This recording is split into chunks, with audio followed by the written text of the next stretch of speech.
River route planning is brought to you by Sailing Toucan and narrated by Captain Farmer. We have many years of experience to share with you on these free instructional videos. We are currently refurbishing and upgrading a 29-foot Catalina for extended cruising.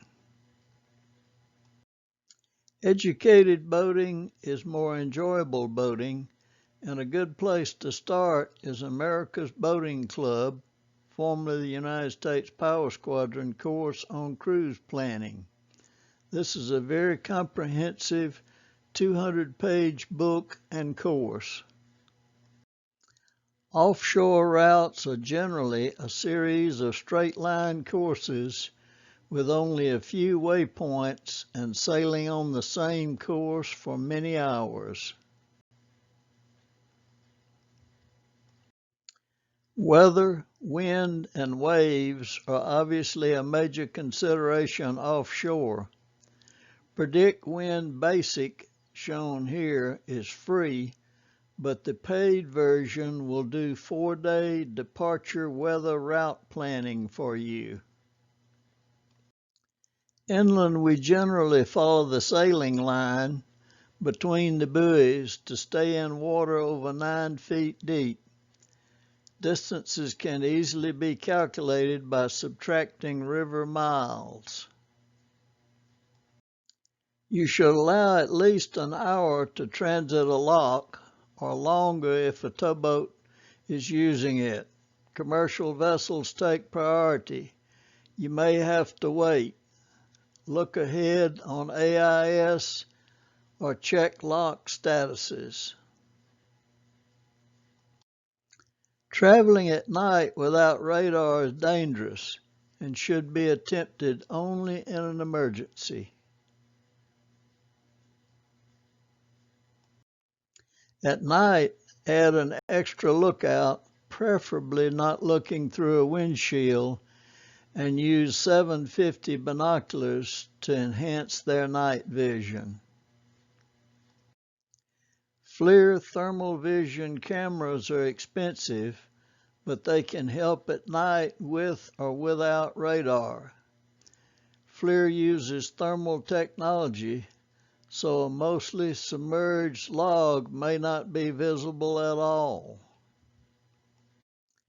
River chart booklets from the Army Corps of Engineers are the basic charts inland, and every serious cruiser should use them.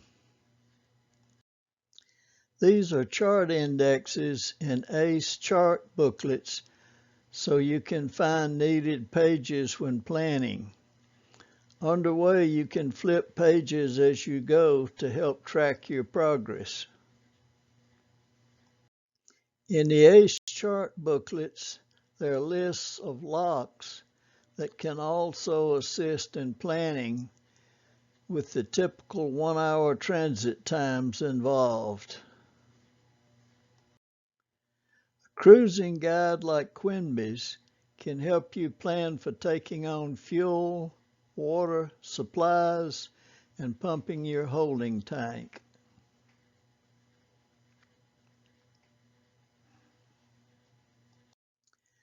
This route planning Excel template is very helpful for estimating times. You enter the speed and river miles for locks or stops, and it calculates times for you. At a stop, enter the mile twice and the expected delay in minutes. We can send you a free copy if you will send email to CAPTFARMER as one word @gmail.com with a subject of route planning template. This spreadsheet calculates estimated times, including days for the trip automatically for you.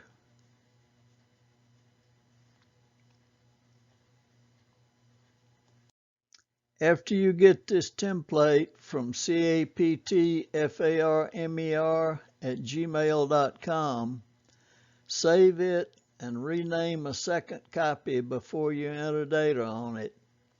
Do not cut and paste, but use clear contents and re-enter data when needed. OpenCPN or other chart plotters can be used for river route planning, but you have to use a lot of waypoints, and even then distances and times will be short due to the river curvature. Look at the difference in distances on this slide. 98 miles, 114 miles, 185 miles. Here's an example route for a short 14-mile trip with 22 waypoints, but even that's not enough to make it accurate. This example route is only 84% on distance and running time, and these will always be short. You can make rough corrections by using percentages. You can check your actual speed and the amount of current with reference to day marks with mileage boards. Use the 60D Street formula for time, speed, and distance calculations. When you run an area regularly, you can record a trail of where you went and let the software convert it to an accurate route for you. AIS is very helpful on the river by letting you know what's coming and providing vessel names so you can call them much easier. Receive-only AIS lets you see them, but for them to see you, you need to transmit with a transceiver. Make sure you connect your AIS device to your chart plotter.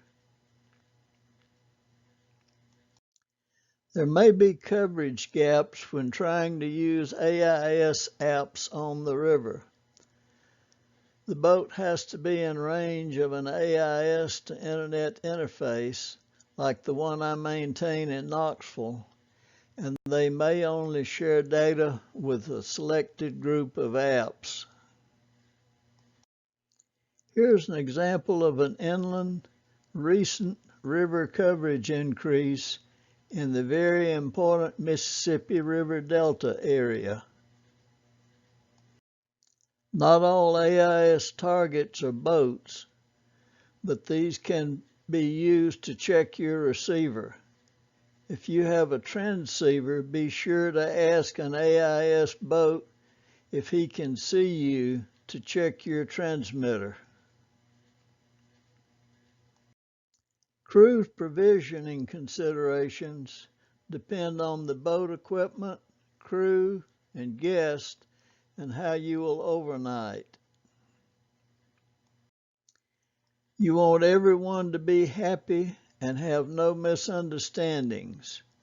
Have procedures and policies printed up to give everyone well in advance. Crew, and especially guests, tend to bring way too much clothing and use suitcases. Explain this well in advance to everyone. In the summer, you only need a bathing suit, shorts, t-shirt, and underwear and socks. You aren't likely to attend a formal event from a river cruise. Use small, soft-sided bags for easy access and storage. It may be stuffy in a marina at night without air conditioning. At anchor, with proper ventilation and a few fans, nights can be pleasant. Maximum leg lengths inland depend on water, fuel, and waste storage capacity. You can carry extra water and fuel when needed. Mail forwarding, banking, and cash withdrawals have to be considered on longer trips like the Great Loop. Dan Boater is a good source of extended range insurance, 24/7 assistance, and emergency transport. America's Boating Club members get a discount with Dan Boater. Make sure to file a float plan with a trusted friend and check in with them from time to time. If you're overdue, they can notify the coasties for you. Most of us take cell and internet coverage for granted.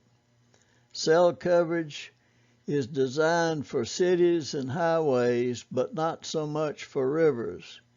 You may be out of range for extended periods of time, even with auxiliary devices. Satellite communications using something like Iridium Go are likely only a consideration when you're offshore. Make sure everyone aboard understands emergency message broadcasting using your pre-prepared broadcast templates.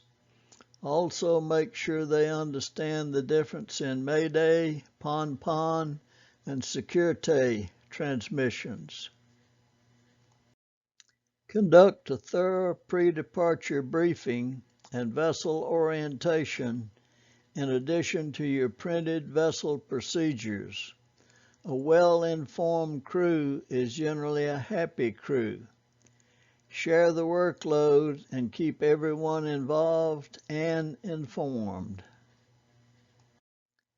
Make sure everyone understands and shares duties and that any necessary training is accomplished in advance. Guests often want to help, but at times you need to say, just stay out of the way, we've got this.